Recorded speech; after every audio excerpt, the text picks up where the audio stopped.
ಸಚಿವರೇ ಹೇಳಿದಂತೆ ಈ ಹಿಂದೆ ನಾರಾಯಣಗುರು ಅಭಿವೃದ್ಧಿ ಕೋಶ ಆಗಿತ್ತು, ಅದರಲ್ಲಿರುವಂತಹ 10 ಕೋಟಿ ರೂಪಾಯಿ ಅನುದಾನವನ್ನ ನಾವು ನಿಗಮಕ್ಕೆ ಅದನ್ನು ವರ್ಗಾವಣೆ ಮಾಡ್ತೀರಿ ಅಂತ ಹೇಳಿದಿರಿ. ನಾನು ನಿಮ್ಮ ಆನ್ಸರ್ ಅಲ್ಲೇ ಒಂದು ವ್ಯತ್ಯಾಸ ಇದೆ. ಜನವರಿ 2026ಕ್ಕೆ ನೀವು ನಿಗಮನ ನೋಂದಣಿ ಮಾಡಿದಿರಿ ಅಂತ ಹೇಳ್ತೀರಿ. ನಿಗಮದ ಅಧ್ಯಕ್ಷ ನೇಮಕ ಯಾವತ್ತಾಯ್ತು?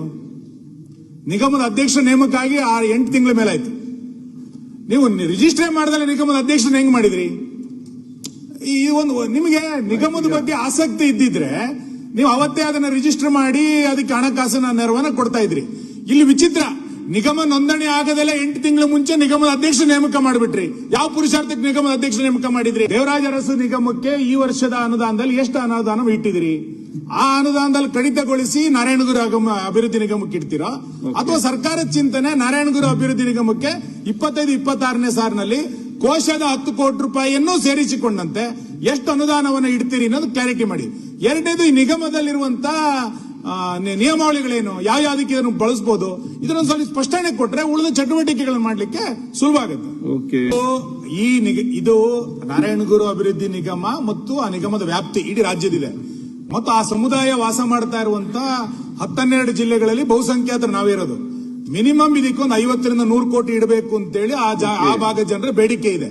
ಹಾಗಾಗಿ ಸರ್ಕಾರ ಚಿಂತನೆ ಎಷ್ಟಿದೆ ಅನ್ನೋದನ್ನ ಸ್ಪಷ್ಟ ಮಾಡಿದ್ರೆ ಗೊತ್ತಾಗುತ್ತೆ. ನೀವು 10 ಕೋಟಿನಲ್ಲಿ ಏನ್ ಮಾಡಕ್ ಸಾಧ್ಯ ಇದೆ? ಕೊಡಿ, ನಿಮಗೆ ಬೇಡ ನಾರಾಯಣಗುರು ಅಭಿವೃದ್ಧಿ.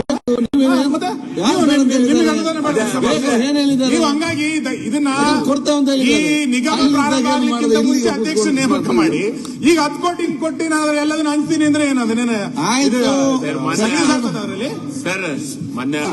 ನಾನೇ ಇದ್ದಿದ್ದವಾಗ ಕೋಶ ಇದ್ದಾಗ 10 ಕೋಟಿ ಕೊಟ್ಟಿದ್ದೀರಿ.